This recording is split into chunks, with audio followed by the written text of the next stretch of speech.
प्यारे बच्चों, उम्मीद है आप सब लोग अच्छे होंगे। तो बच्चों, हम लोग इस वीडियो में बात करने वाले हैं राउल्ट का नियम। तो जो राउल्ट का नियम को समझने के लिए हमें एक शब्द वाष्प दाब होता है जिसे समझना आवश्यक है। वाष्प दाब। आप राउल्ट का नियम तभी समझ पाएंगे जब आपको वाष्प दाब और मोल अंश के बारे में जानकारी होगी। मोल अंश। तो बच्चों, हम पहले इसके बारे में बात करेंगे वाष्प दाब कि वाष्प दाब क्या होता है। तो ध्यान से देखो बच्चों, मान लेते हैं हमारे पास कोई एक बंद पात्र है और उसमें हमने एक द्रव ले रखा है। एक द्रव ले रखा है, ठीक बच्चों। अब क्या होता है, एक निश्चित ताप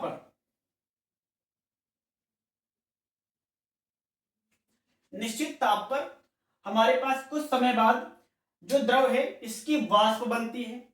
हाँ, ये जो द्रव होता है इसकी वाष्प बनती है और यही वाष्प इस द्रव की सतह पर दाब लगाती है। इसी दाब को हम लोग बोलते हैं वाष्प दाब। तो बच्चों, उम्मीद है आपको वाष्प दाब का मतलब समझ में आया होगा। क्या होता है, ध्यान से देखो। जब हमारे पास द्रव वाष्प में बदलता है, द्रव वाष्प में बदलने लगता है, अर्थात इसका वाष्पीकरण होने लगता है। वाष्पीकरण होने लगता है। द्रव का जब वाष्पीकरण होता है और कुछ समय बाद हमारे पास जो ये गैस है यानी कि जो वाष्प है ये संघनित होने लगती है। ये संघनित होने लगती है यानी कि द्रव में बदलने लगती है। यानी कि बच्चों, एक ऐसा समय आता है कि जब जितना द्रव वाष्प में बदलता है उतनी ही वाष्प द्रव में बदलने लगती है। तब इन दोनों के मध्य साम्य स्थापित हो जाता है। साम्य स्थापित हो जाता है। फिर से सुनो बच्चों, जितना द्रव वाष्प में बदलता है और उतनी ही वाष्प द्रव में बदलती है, तो उस समय पर हमारे क्या होता है, साम्य स्थापित हो जाता है। तो वाष्प जो दाब लगाती है उससे ही वाष्प दाब बोलते हैं। आप इस तरीके से भी बोल सकते हो। बाकी जो मैंने पहले बताया था वो काफी आसान था। हमारे पास जो एक बंद पात्र में द्रव है उसकी वाष्प बनती है और ये वाष्प जो सतह पर दाब लगाती है उसी द्रव की सतह पर दाब लगाती है, उस दाब को हम लोग बोलते हैं वाष्प दाब। तो उम्मीद है बच्चों आपको ये तो समझ में आया होगा। अब बात कर लेते हैं मोल अंश की।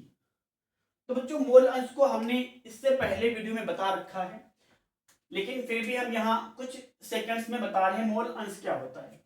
बच्चों, मोल अंश को मोल प्रभाज भी कहते हैं। मोल अंश को मोल प्रभाज भी कहा जाता है।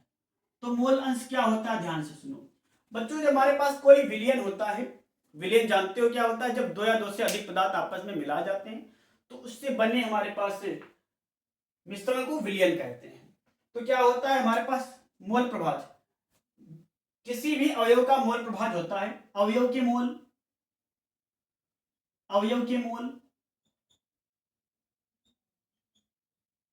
अपॉन में बेटा कुल मोल। तो ये होता है मोल अंश। लेकिन ध्यान रहे बच्चों, हम जिस भी अवयव का मोल प्रभाज ज्ञात करेंगे उसके मोल अपॉन में कुल मोल। जैसे कि बात कर ले, हमारे पास एक विलयन है, ए और बी लोगों का विलयन है। हमने एक विलयन बनाया है, उसमें एक पदार्थ ए है और एक पदार्थ बी है। आप जिसको चाहो विलय मान सकते हो और विलायक मान सकते हो। यदि हमें ए के मोल प्रभाज ज्ञात करने हो यानी कि ए का मोल अंश ज्ञात करना हो, मोल अंश को एक्स से दर्शाते हैं। तो ध्यान से सुनो, तो हम अगर ए का मोल अंश ज्ञात करेंगे तो उसे एक्स ए से लिखेंगे, अगर बी का मूल अंश ज्ञात करेंगे तो उसे एक्स बी से लिखेंगे। यदि हमें अवयव ए का मूल अंश ज्ञात करना है तो हो जाएगा एक्स यानी कि ए का मोल प्रभाज यानी कि ए का मोल अंश। तो अब ध्यान देना है, जिसका भी मोल प्रभाज ज्ञात करना हो ऊपर में उसके मोल यानी कि ए के मोल अपॉन में बेटा विलयन के कुल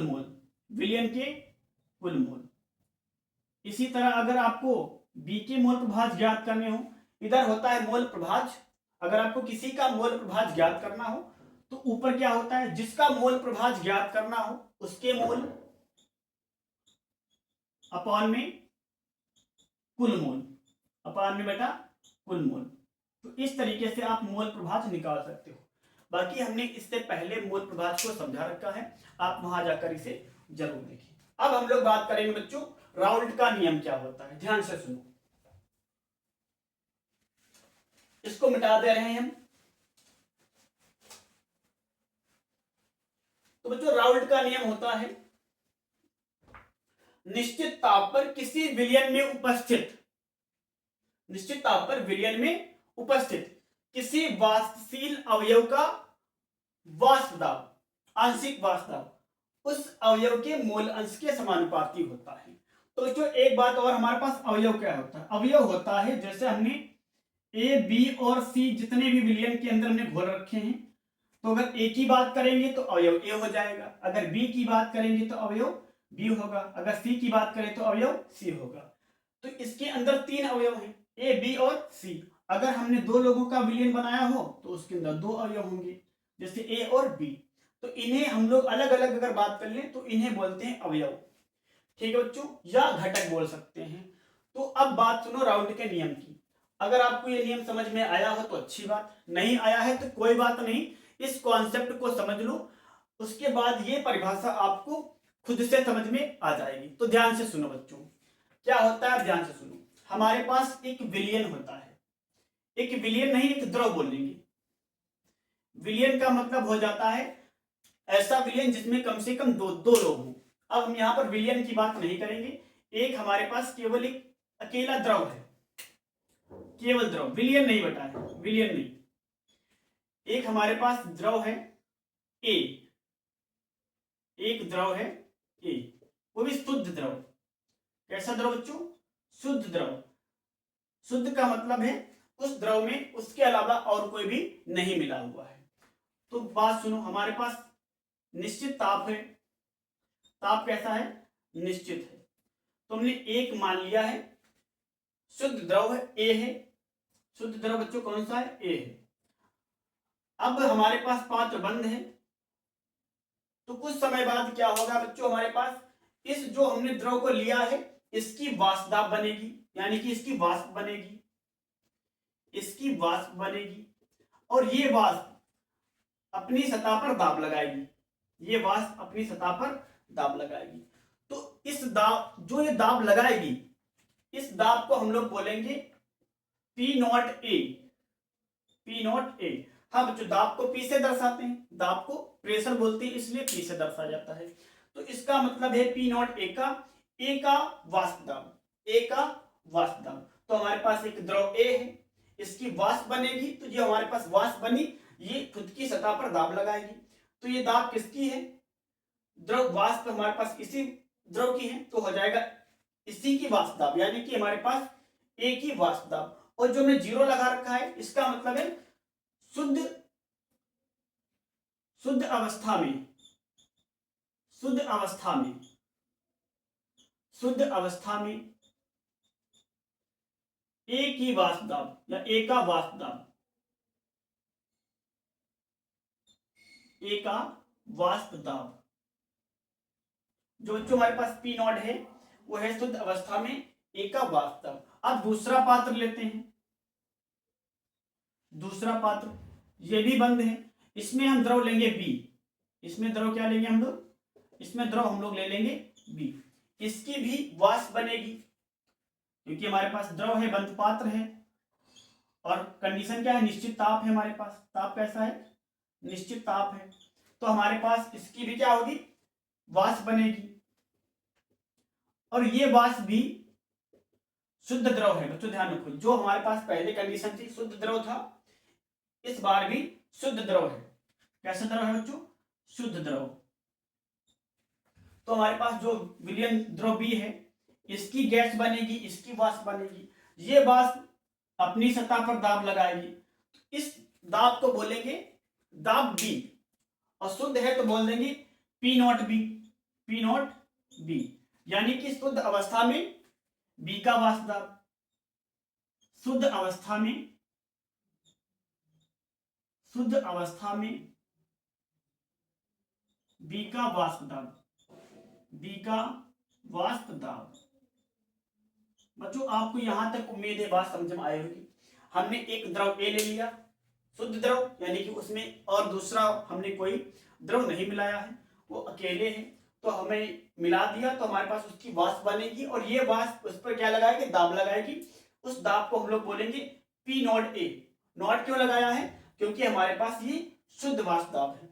इसी तरीके से हमने एक द्रव बी लिया, उसकी वाष्प बनी, उस पर दाब लगाएंगी तो उसका वाष्प दाब आया पी नॉट बी, या पी जीरो भी बोल सकते हो। जीरो क्यों लगाया है, क्योंकि हमारे पास ये शुद्ध अवस्था में वाष्प दाब आया है। उम्मीद है बच्चों आपको यहां तक बात समझ में आई होगी। अब क्या कर रहे हैं, आप ध्यान से सुनो। अब एक और पात्र लेते हैं हम, एक और पात्र लेते हैं। अब इस पात्र में हमने जो द्रव लिए थे ए और बी, इन दोनों को मिक्स कर देंगे। इन दोनों द्रवों को जो हमने ए और बी लिए थे,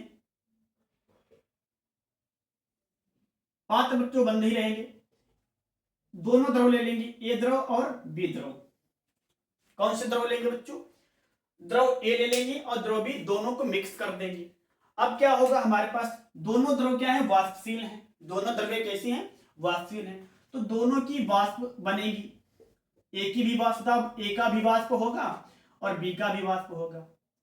ए और बी दोनों की वाष्पें होंगी, ए और बी दोनों की वाष्पें होंगी, दोनों की वाष्पें होंगी। अब ध्यान से सुनो। अब हमारे पास जो यहां पर दोनों की वाष्प हैं, ये वाष्पें इस सतह पर वाष्प दाब लगाएंगी, तो हमारे पास यहां पर अब ये विलयन हो जाएगा। ये क्या हो जाएगा, विलयन हो जाएगा।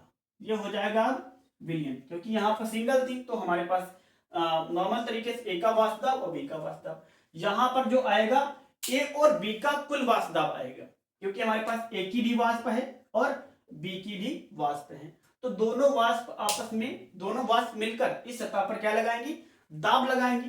तो यहां पर हो जाएगा कुल वाष्प दाब, यानी कि ए बी का कुल वाष्प दाब। अब ध्यान से सुनो, अगर हम इस अवस्था में, क्योंकि हमारे पास जो दाब पहले आ रहा था वो दाब अब नहीं आएगा, बी का वाष्प दाब जो पहले आ रहा था वो वाष्प दाब अब नहीं आएगा, क्योंकि इस अवस्था में हमारे पास शुद्ध था वाष्प द्रव। अब यहां पर हमारे पास द्रव शुद्ध नहीं है, दोनों मिक्स हो गए हैं। जो पहले ए का वाष्प दाब आ रहा था वो अब नहीं आएगा। इसी तरह प्रकार से जो बी का वाष्प दाब पहले आया था पी नॉट बी, वो अब नहीं आएगा। तो इस समय हम लोग मानेंगे जो ए का वाष्प दाब आएगा वो आंशिक वाष्प दाब होगा। जो ए का वाष्प दाब आएगा वो आंशिक वाष्प दाब होगा। हाँ बच्चों ध्यान से समझो, यहां पर आया था पी नॉट बी, क्योंकि ये शुद्ध अवस्था में था। यहाँ पे जितनी भी वाष्प दाब थी ए की थी, यहाँ भी जितनी भी वाष्प दाब थी बी की थी। अब यहाँ पर दोनों मिक्स हो चुकी हैं, तो दोनों के वाष्प दाब के मान बदल जाएंगे। तो हमारे पास यहाँ जो ए का वाष्प दाब आएगा उसे आंशिक बोलेंगे, उसको दर्शाते हैं बच्चों केवल पी से, उसे दर्शाते हैं पी से। तो ए का है तो पी ए हो जाएगा, यानी कि हमारे पास जो ए का वाष्प दाब होगा वो होगा पी ए, और जो बी का वाष्प दाब होगा यानी कि बी का आंशिक वाष्प दाब वो हो जाएगा पी बी। यहाँ पे क्या था, शुद्ध अवस्था में वाष्प दाब, यहाँ पे है बी का आंशिक वाष्प दाब और ए का वांशिक आंशिक। तो क्या होता है, ध्यान से सुनो, जो हमारे पास अवयव ए है इसका वाष्प दाब इसी अवयव के मोल प्रभाज के समानुपाती होता है। ये आपकी परिभाषा थी, उसी अवयव के मोल प्रभाज के समानुपाती होता है। ध्यान से सुनो, अगर हम पहले ए अवयव के वाष्प दाब की बात करें, ये है अवयव ए का आंशिक वाष्प दाब जो हमारे पास आया है पी ए, अवयव ए का आंशिक वाष्प दाब, तो ये समानुपाती होगा अपने अवयव के मोल प्रभाज के समानुपाती। तो इसका मोल प्रभाज आएगा एक्स ए। अगर हम अवयव बी की बात करें, बी का वाष्प दाब, तो उसका मोल अंश आएगा एक्स बी। तो हमारे पास बच्चों यही हमारे पास परिभाषा थी, किसी निश्चित ताप पर, ताप निश्चित है, किसी वाष्पशील अवयव, अगर ए का वाष्प दाब ज्ञात करना है तो ए की बात करेंगे, अगर बी के वाष्प दाब की बात करेंगे तो बी का। तो किसी भी वाष्पशील अवयव का वाष्प दाब उसके मूल अंश के समानुपाती होता है। जिसका भी वाष्प दाब ज्ञात करना है वो समानुपाती होगा खुद के मूल अंश के। तो हमारे पास यही हो जाएगा, किसी विलयन में उपस्थित वाष्पशील अवयव का वाष्प दाब उस अवयव के मोल अंश के समानुपाती होता है। तो ये बच्चों हमारे पास था। अब उसी प्रकार हमारे पास क्या हो जाएगा, P naught P B equal to P B समानुपाती एक्स बी, यानी कि बी का वाष्प दाब होगा बी के मोल अंश के समानुपाती। उम्मीद है इतनी बात समझ में आई होगी। अब यहां से हम लोग नियतांक हटाएंगे, समानुपाती लगाएं, हाँ समानुपाती हटा देंगे, नियतांक लगाएंगे। तो पी ए इक्वल टू हो जाएगा के डॉट एक्स ए। हमारे पास जो ये के है एक नियतांक है, कि एक क्या है, नियतांक है। तो जो हमारे पास आएगा P इक्वल टू के, उसी प्रकार से यहां पर आ जाएगा पी बी इक्वल टू के एक्स बी, के एक्स बी। तो दो बातें यहां से बन जाएंगी। अब ध्यान से सुनो, हमारे पास ए का वाष्प दाब अपने मोल अंश के समानुपाती है और बी का वाष्प दाब अपने अवयव के मोल अंश के समानुपाती है। तो यहां से समानुपाती का चिन्ह हटाएंगे, नियतांक क्या लगाएंगे, तो पी ए इक्वल टू के एक्स ए और पी बी इक्वल टू के एक्स बी। अब ध्यान दो यहां पर के क्या है, के क्या है, शुद्ध अवस्था का वाष्प दाब, शुद्ध अवस्था में, शुद्ध अवस्था में अवयव का वाष्प दाब, अवयव का वाष्प दाब। तो बच्चों हमारे पास जो ये के है नियतांक, ये क्या होता है, शुद्ध अवस्था में अवयव का वाष्प दाब। तो अगर हम बात कर ले समीकरण, इसको फर्स्ट मान ले और इसको समीकरण सेकंड मान ले, के का मान अगर यहां पे रखें तो क्या हो जाएगा, ध्यान से देखो, इसको मिटा रहे थोड़ा सा हम।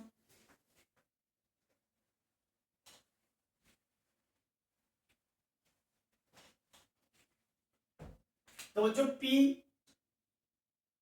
ए इक्वल टू के एक्स ए, के एक्स ए, यहां पर के क्या है, शुद्ध अवस्था का वाष्प दाब, शुद्ध अवस्था का वाष्प दाब। अब बताओ हमारे पास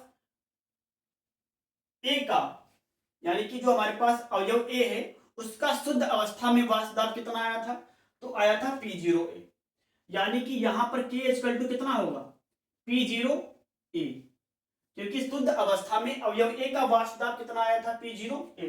तो यहां पर K की वैल्यू पुट करेंगे तो P ए इक्वल टू हो जाएगा P not A, P not A into X ए।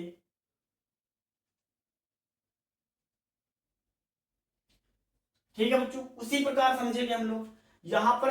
अब जो पीबी इक्वल टू है, पीबी इक्वल टू है के डॉट एक्स बी, के डॉट एक्स बी, यानी कि नियतांक हुए मोल अंश।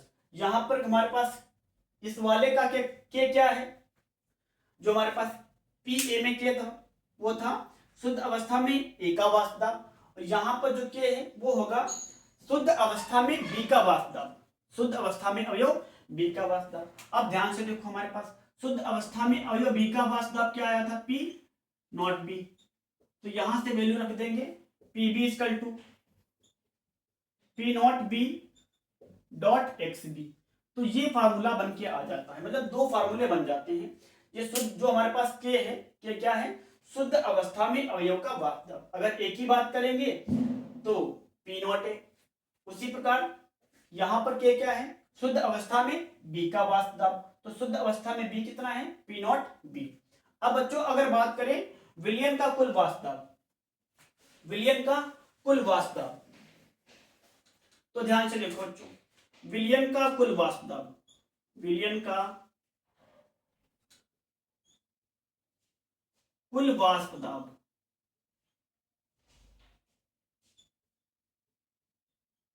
विलयन का कुल वाष्प दाब। तो बच्चों हम लोग क्या करेंगे, हमारे पास जो ए का वाष्प दाब आया है और बी का वाष्प दाब आया है, इन दोनों का जो टोटल होगा उसी वाष्प दाब को हम लोग बोलेंगे विलयन का कुल वाष्प दाब, यानी कि P A plus P B, P A plus P B. हमारे पास जो ये आया है ये हो जाएगा विलयन का कुल वाष्प दाब। इसे हम लोग दर्शाएंगे कैपिटल पी यानी कि केवल पी से। तो P equal to P A plus P B, P A plus P B. जो हमारे पास ये पी आया है, ये आया है विलयन का कुल वाष्प दाब। अब यहां से वैल्यू रख लेंगे, P equal to P A कितना है, P naught A X A, P naught A X A plus P B कितना आया है, P naught B X B. तो बच्चों हमारे पास ये हो जाएगा विलयन का कुल वाष्प दाब। तो आप इसी नियम, इसी फार्मूले को लाने के लिए हमको क्या निकालना पड़ा, ए का वाष्प दाब और बी का वाष्प दाब। तो ए का वाष्प दाब क्या हो जाएगा, ए का वाष्प दाब होगा उसी अवयव के मोल अंश के समानुपाती, नितांक लगाएंगे के हो जाएगा, तो के पी इक्वल टू के एक्स है, और अवयव बी का वाष्प दाब क्या हो जाएगा, उसी मूल अंश के समानुपाती एक्स बी के, नितांक घटाएंगे के भी हो जाएगा। के क्या है, शुद्ध अवस्था में उस अवयव का वाष्प दाब, शुद्ध अवस्था में। हाँ, यहां पर के को आपको याद रखना है, शुद्ध अवस्था में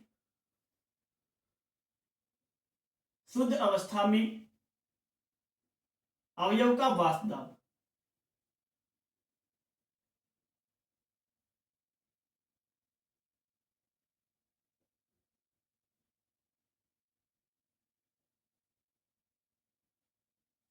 ठीक है बच्चों, अब हमारे पास यहां पर जो शुद्ध अवस्था में ए का वाष्प दाब आया था वो आया था पी नॉट ए, और शुद्ध अवस्था में जो बी का वाष्प दाब आया था वो आया था पी नॉट बी।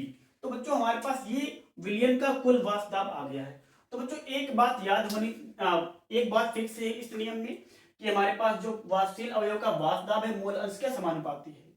तो हमारे पास जो आपको विलयन लेना है उसमें जितने भी अवयव हैं वो द्रव अवस्था में होने चाहिए, और सभी हमारे पास अवयव वाष्पशील होने चाहिए। तो हमारे पास तभी राउल्ट का नियम काम करेगा, अन्यथा नहीं करेगा, और विलयन तन होना चाहिए। तो बच्चों इस कंडीशन पर हमारे पास वाष्प दाब का फार्मूला ये आता है। तो बच्चों उम्मीद है आपको ये बात समझ में आई होगी। बच्चों अगर वीडियो अच्छा लगा हो तो वीडियो को लाइक कर दो और चैनल को सब्सक्राइब कर दो।